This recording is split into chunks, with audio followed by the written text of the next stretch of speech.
ভাবুন তো, আপনি বসে আছেন আপনার রুমে, আপনার হাতের ঘড়িতে 1 মিনিট, কিন্তু একই সময় ইন্টারন্যাশনাল স্পেস স্টেশনের একজন অ্যাস্ট্রোনটের জীবনে কেটে গেল কম সময়। মানে কি, এই অ্যাস্ট্রোনট একটু হলেও কি ভবিষ্যতে চলে গেল? হ্যাঁ, বিজ্ঞান বলে আমরা সবাই সময় ভ্রমণ করছি, খুব ধীরে কিন্তু নিশ্চিতভাবে সময় ভ্রমণ করছি। আজ আমরা আপনাকে নিয়ে যাব একটা অসম্ভব রোমাঞ্চকর যাত্রায়, টাইম ডাইলেশন। সময় কিভাবে বাঁকে, টানে, ধীরে চলে বা দ্রুত চলে, আর এর অর্থটাই বা কী? সত্যিই কি আমরা ভবিষ্যতে ভ্রমণ করতে পারি? আমাদের ধারণা সময় মানে ঘড়ির টিক টিক, দিন রাত 24 ঘন্টা, কিন্তু আইনস্টাইন বলেছিলেন সময় কোনো নিশ্চয়তা নয়। এটা আপনার গতি, আপনার অবস্থান, এমনকি আপনার চারপাশের মহাকর্ষ সব কিছুর উপর নির্ভর করে।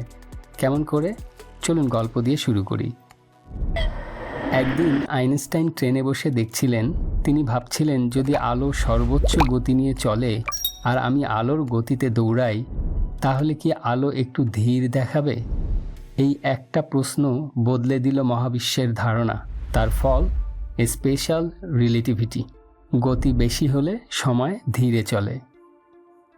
ধরুন আপনি দৌড়াচ্ছেন আর অন্য কেউ স্থির দাঁড়িয়ে আছে।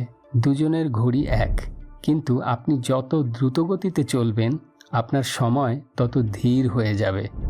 এটা হয়, এর কারণ হলো গতি বাড়লে সময় সংকুচিত হয়। একটু ভাবুন, আপনি যদি আলোর কাছাকাছি গতিতে চলতেন তাহলে পৃথিবীর 50 বছর কেটে যেত আপনার কাছে হয়তো কয়েক মিনিট মাত্র।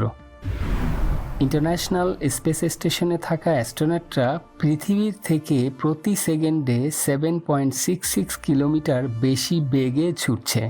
এর ফল, 1 বছরে তাদের সময় ধীর হয় প্রায় কয়েক মিলিসেকেন্ড।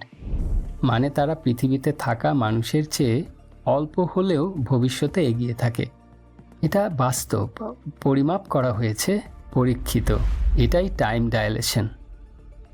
সময় শুধু গতি দিয়ে ধীরে হয় না, এটা মহাকর্ষ দিয়েও পরিবর্তিত হয়। আপনি যে স্থানে আছেন, যদি মহাকর্ষ বেশি হয় সেখানে সময় ধীরে চলে। যেমন সমুদ্রপৃষ্ঠে সময় ধীরে চলে, পাহাড়ে সময় দ্রুত চলে, খুবই ক্ষুদ্রাতি ক্ষুদ্র বা ন্যানো স্কেলে হলেও। আর এই জন্যেই জিপিএসের স্যাটেলাইটগুলো পৃথিবীর তুলনায় দ্রুত সময়ে চলে। এটা ঠিক করার জন্য তাদের ঘড়িতে বিশেষ ক্যালিব্রেশন থাকে।